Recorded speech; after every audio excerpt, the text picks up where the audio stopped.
Salam əziz dostlar, bugün söz verdiyimiz kimi praktiki dərslərə başlayırıq. Bu dərsdə biz temperature transmitteri və pressure transmitteri Simatic Manager'da sistemə nə tər qoşulduğunu izah edəcəyik. Birinci olaraq bizim serverə yaxud da kimdə evdə install olunubsa Simatic Manager açacaqsınız və burada File, New Project-i seçəsiniz. New Project-da mən artıq bu əməliyyatı nəyə görə eləməm, çünki çox vaxt aparır, hardasa bir 10 dəqiqəyə yaxın aparır. Ona görə dedim, özümdə hazır eləyim və sizə sadəcə göstərəcəm. Sonradan Next-i basırsınız və burada seçəsiniz Single. 410 Single 1H. Burada hələ ki Number of Communication Module 0 seçəsiniz, çünki özümüz əlavə eləyəcəyik. Ondan sonra yenə Next.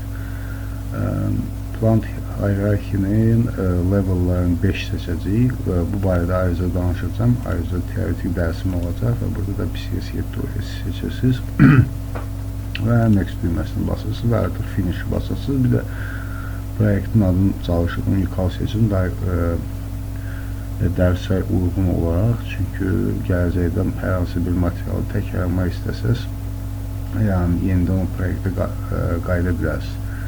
Finish'i basandan sonra artıq bir 10 dəqiqəyə sizin proyekt hazır olacaq və belə bir pəncərə açılacaq. Biri komponent view'dur, biri plant view'dur. Bunları sıralamaq üçün Arrange'ə girib, Windows menüsündən Arrange'ə girib, deməli, horizontalı seçəsiniz və plant view və əslində komponent view yuxarıda olsa daha rahatdır mənim üçün. Sizin üçün bilmirəm. Məncə sizin üçün də belə rahat olar. Demək, adətən mən proyektdə nə edirəm? Birinci bu Simatic 400-ün adını dəyişirəm. Dəyişənlər üçün özüm üçün daha rahat olsun. PLC məsəl üçün main qoyamadım və saxlayıram və kompüterin adını dəyişirəm. Bunun adını qoyaq Operator Station, Enter basırıq və artıq konfigurasiyaya başlaya bilərik. Birinci hardware-ə giririk, yeni pəncərə açılacaq və bu pəncərədə biraz düzəlişlər eləyək ki, öz proyektimizi rahat görək. Tamam. Birinci PM-X5 interfeysini düzəldirik. Burada məndə IP artıq yazılıb, amma yenidən yeni interfeys yaradacağım. Yeni interfeys yaradacağım və adını qoyaq Profinet 01 ok düyməsini basıb yenidən oku basırıq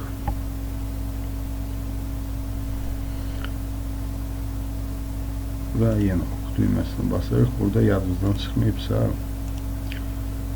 mən sizə keçən dərsdə də göstərdim. Burada mən özüm üçün yəni virtual interfeys yaratmışam və onun IP-sin mənim virtual PLC-nin IP-si ilə eyni edəcəm. Yenidən qaydaq proyektimizə və indi bir əlavə extension əlavə edəcəyik. YT200M-i, onun üçün biz Profibus dipini açırıq və burada YT200M seçir.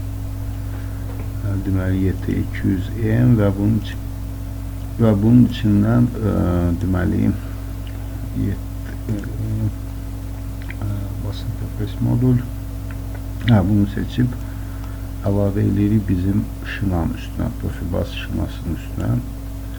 Bir qədər gözləyirik və avtomatik adresi yerində saxlayırıq, heç nəyə dəymirik, ok düyməsini basırıq. Və artıq bizim extension modul əlavə olundu və indi bura analog modullarını əlavə edəcəyik və onun üçün eyni əlavə etdiyimiz extension modulun içindən analog input 300'ü seçirik və buradan 3-cü modulu əlavə edirik.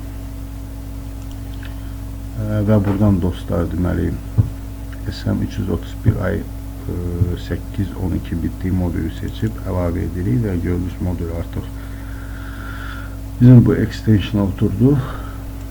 Bəli dostlar, modül oturandan sonra artıq kompilasiya eləyə bilərik. Kompilasiya erorsuz keçdisə, bu pəncərəni tam bağlaya bilirsiniz. Qaydaq proyektimizə qayıdıb, indi isə biz operator stansiyasının şəbəkə kartını əlavə edəcəyik. Bunun üçün configuration'a giririk və burada birinci row'unu seçib deməli giririk Simatic PS Station, Industrial Ethernet və SWV 8.2'ni seçirik. Və burada dostlar yenidən new düyməsini basıb bunun üçün yeni şəbəkə yaradırıq. Şəbəkə yaratmır, əslində subnet yaradırıq. Subnet desək daha yaxşı olur. Subnet də deyil, yəni bir şəbəkənin içində digər IP adres yaradırıq. Adını qoyaq, məsəl üçün 1.0.1 Enter'ı basırıq və burada baxaq birinci şəbəkənin IP-si 0.1-dir, ikincisini də qoyaq 10. 10 qoyub oku basırıq.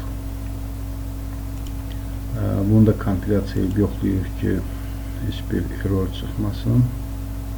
Tamam, kompilasiya olundu proyekt. Və dostlar, elə bu menüdən yuxarıda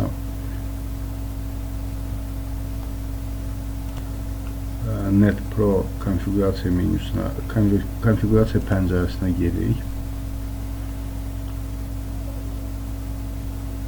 Tamam, bu bizim artıq şəbəkəmizdir. Hazır olan şəbəkədir. Bunu Simatic Manager özü düzəldir. Və siz burada interfeyslərin hara qoşulmasını tam olaraq görə bilirsiniz. Bu PLC main'dir. 2 interfeyslə qoşulub.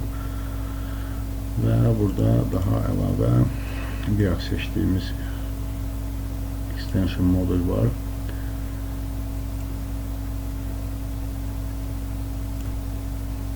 Və burada dostlar neyinirik? Deməli, birincisinin üstünə sağ düyməni basıb Insert New Connection edirik. Və burada bizdə artıq problem görsənir. Hansı ki olmamalıdır. Bəli, hansı ki olmamalıdır. Burada oku basaq, yoxlanış eləyək. Tamam, bu bizə icazə vermədi interfeysi yaratmağa. Bəli dostlar, icazə vermədi şəbəkəni yaratmağa. Yenidən yaradaq və manualda əlavə eləyək. Yoxlayaq, baxaq, bizə nə error çıxardacaq.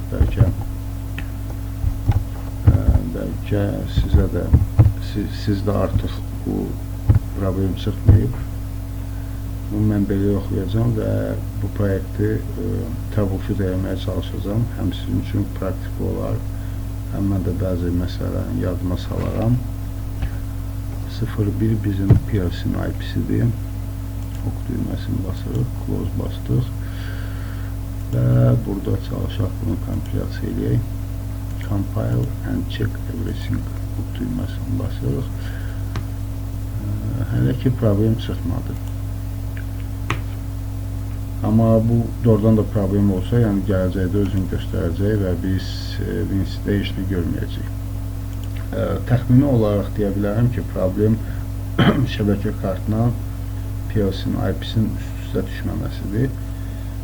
Yəni qoy qalsın belə, siz də görəsiniz ki, adətən nə problemlər çıxır şəbəkədə, IP-lərdə yaxud da şəbəkənin düz sazlamayanda hansı problemlə üzləşirik. Hələ ki elə bunun üstündə də davam edək, buranı bağlayırıq və qayıdırıq bizim deməli PLC-nin konfigurasiyasına və analog modulun içinə artıq taqları əlavə edirik və burada deməli seçirik, sağ düyməyə basıb edit simvolu seçirik. Deməli bizdə 4 ədəd temperatur sensoru olacaq. Temperature.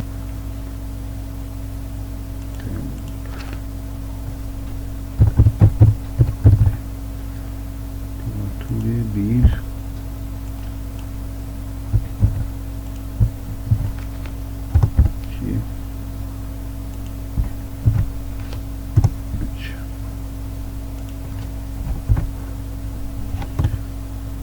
4 və 4 ədəd pressure sensoru. Pressure 1.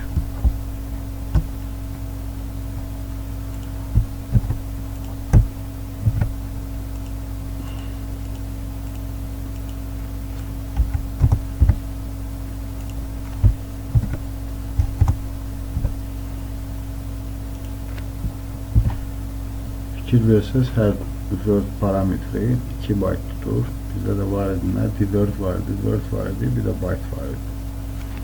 Yadınıza salsaz, 3-cü dərsimizdə ya 2-ci dərsdə bunun haqqında danışırdıq. Apply-ı basırıq və ok düyməsinə artıq ehtiyac yoxdur basmağa.